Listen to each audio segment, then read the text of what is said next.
पूर्व क्लास रे पिला माने तमने पढ़ी देथिलो जे नवीन पटनायक नारू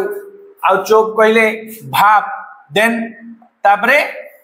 क्लीन इंडिया ये सब थ्रू आमे noun pronoun verb adjective adverb preposition conjunction interjection बार कर देथिले किंतु तापर भी डिवाइडेशन गुड़ाई रही जाइए नाउन केते प्रकार अछि प्रोनाउन केते प्रकार अछि वर्ब केते प्रकार अछि ए सब धीरे धीरे हम जानिबा तार प्रथम सूत्र अनुसार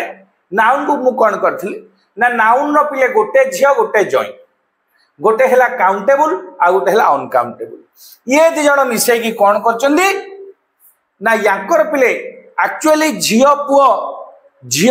पुओ मिसी के एक्चुअली पांचटा अछि किंतु ताकू दीटा शॉर्ट ना रे हमें विभक्त करिया जदि जानि परिया गोटे हला सीपी आ गोटे हला सीमा ए दीटा ना को हमें जानि परिबा सीपी नाटा गोटे झियर ना सीमा ना गोटे झियर ना काहे ना ए थ्रू इंग्लिश बहुत भलो पढी हबो अच्छा सी रे सर कोन ना सी रे हला कॉमन नाउन सी रे कोन ना कॉमन नाउन अच्छा सर पी रे कोन ना पी रे हला प्रॉपर नाउन कोन ना प्रॉपर नाउन अच्छा ए सी रे सर पुनी कोन ओडा आ गोटे सी आसलानी ए सी रे हला कलेक्टिव नाउन को नाउन ना कलेक्टिव नाउन एठी गोटे एम आसिला एटे सर को नाउन ना मटेरियल नाउन अच्छा सर आ गोटे बाकी रही गला ए रे कोन हबो ना ए रे हला पिला abstract noun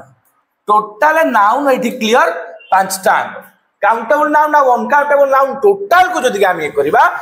total noun section में पांचटा डिवाइडेशन हला common noun proper noun collective noun material noun abstract noun किंतु ता भीतर हम दुईटा सूत्र बाहला गोटे हला सीपी गोटे हला सीमा ओके